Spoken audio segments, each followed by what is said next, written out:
And that's why the second part of my talk today is somewhat ironic, because the second chapter is a list of dogma, a list of doctrines, a list of ideas that Russell said were the 10 conservative principles.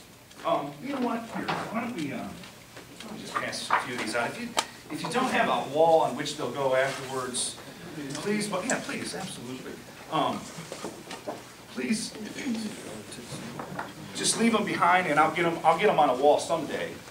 But let's just go through these here.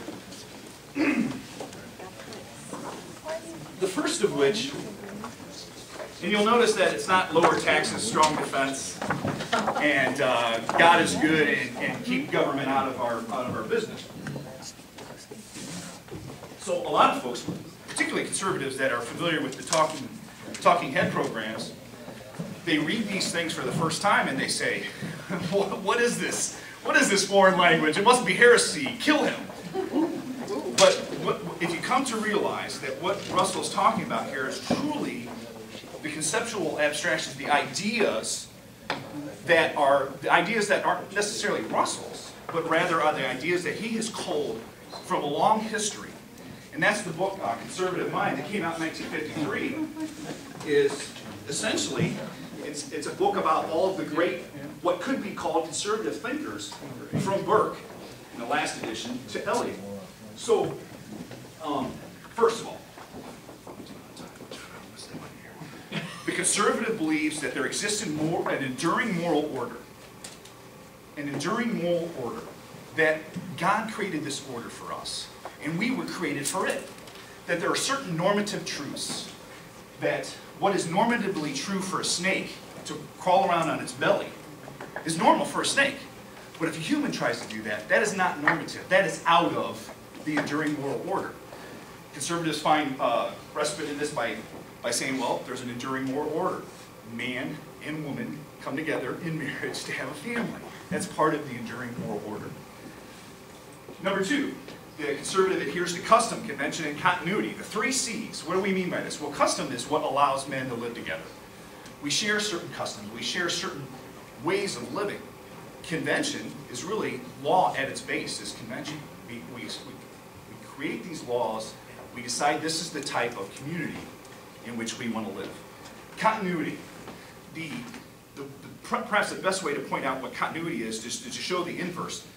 The progressive thinks that social order is like an Etch-a-Sketch. In 1980, we just turn it over and start all over again. Whereas the conservative understands that what we have today, all of this great bequest, came because centuries of development of great thinkers. It's really a great inheritance. Number 3, conservatives believe in what may be called the principle of prescription. The best line is Henry's, that by prescription we mean the lamp of experience. That there are the conservative believes that there's probably not going to be too much invention done on the way a man is. There's not going to be too many more great discoveries about human nature. The poets have found most of them, and we'll continue to talk about them. But you don't need to believe in Greek gods to see the truth in Homer. Homer knew what human nature is. It hasn't changed. Conservatives are guided by their principle of prudence.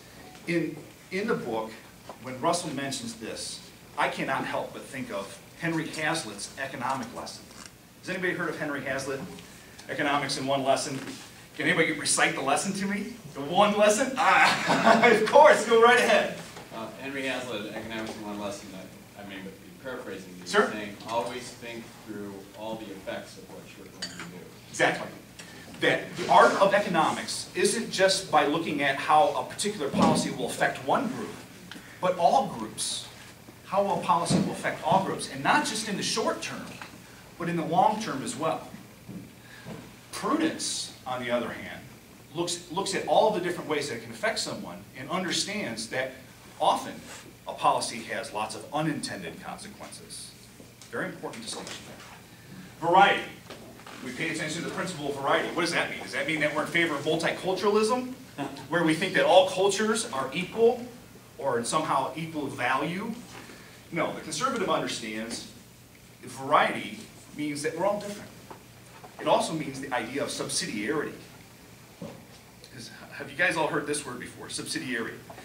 Subsidiarity, the idea that it's better at the local level than at the state level, and better at the state than at the national. That if you're lean manufacturing, you go to the guy that's working on the line to figure out what's the best way to improve. That's the idea of variety. That the last thing we want is to have this social leveling done by the progressives that make us all the same. Variety is the spice of life. Conservative recognizes that. Conservatives are chastened by their principle of imperfectibility. There is a duality to man. We have capacity for good and evil. We have capacity for justice and mercy. There's never going to be a utopia on earth. It's not going to happen. There's no perfect social order. And so if we begin with that idea, then we understand that we can't just have some ideological pursuit that drives our policy. 7, persuaded that freedom and property are closely linked. Well, I don't reckon anybody's going to disagree with that. You probably all grasp that concept immediately. However, one of the things that Russell did his entire life was talked about how we can't just be economic man. That a conservative can't just be for lower taxes and for business. That's only teaching you how to be half a man. That there's another part to it. The other part is the transcendent part. Sure, property allows man the leisure time to read, to study, to really develop his children, to develop his business, to develop his way of life, to pursue happiness. The founders understood that it was the principal bedrock of our freedom and the way on which we were founded.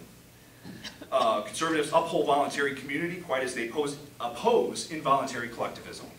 This probably makes a lot of sense to you, but when Russell talks about it, he really digs deeply into the concept of the little platoons and what his friend Robert Nisbet talked about when he talked about the intermediate associations of life.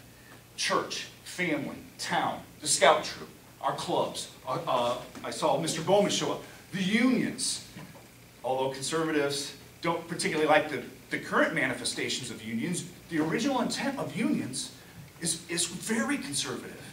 It provides the little platoon in which the industrialized man can find a place of community where they can help him reach his full potential. Now, of course, today, all the unions are doing is teaching their members how to bite the hands that feed them. But the original intent is the little platoon. Before I completely run out of breath, because I'm trying to go 1,000,000 miles an hour, conservatives perceive the need for prudent restraints upon power and upon human passions. Perhaps one of the most life-changing, one of the most biggest epiphanies that Kirk and the authors to whom he introduced me made me realize that just as there is something in all of us that wants to emancipate ourselves from forms, from tradition, from custom and convention, there's also a desire for community, something natural for community, to be a part of a larger group. We are social animals. And if you doubt this, look at any teenager that gets a mohawk and then hangs out with a bunch of other teenagers that get mohawks. They want to be individualistic, but they want to be a part of a group. There's also the desire, and it's in many ways related, the emancipatory spirit of man, the one that wants to break out of bounds, is also possible with our external order of life, our countries. See, no matter how good of an order a constitution or a police force may be, one needs only to look at Detroit or Washington, D.C. to see that they have lots of laws, but it's a corrupt society. It's a bad society. So it is true with the individual, that if we are constantly always trying to expand, if we're always trying to break out of our forms, that ultimately what happens is man, and this is what's happened today with mass man, is they become this fragmented, obsessive, alienated specialist that thinks, therefore, like Richard Weaver would say, for 500 years each man has been their own priest and professor of ethics, and the result has been an anarchy of the soul. Whereas when you begin to start reading the great books of life, it almost seems as if they're all written by the same hand, moving towards an immovable center, that they're always finding the same truths. This is the great conversation. This is the great chain of being. And this is what Russell means when he talks about their need for prudent restraints, as opposed to us always flying out, always trying to be individualistic. Number 10, the thinking conservative understands that permanence and change must be reconciled and recognized in a vigorous society. Conservatives are not against all change. Conservatives believe that old and proven are better more often than not than new and untested. But stuff's always getting better. Science is always advancing. However, we need to make sure that our society defends what Russell's friend T.S. Eliot called the permanent things. Just as I said earlier about how Homer talked about so many things that were true in his time, 2,500 years ago, as they are today. There are some things that are permanent. However, we need to make sure that our society isn't wholly old, but it isn't wholly new. We don't want to use Etch-a-Sketch to change everything the way the mass man typically wants it, or the particular passions of the day. But rather, what we want to have is a balance. We want to be true to what's always true, what's always right, our principles. But we don't want to be this uncompromising, unchanging type of people. Otherwise, we'll be the ones that will end up walking the plank. So thank you very much for your time. Appreciate it.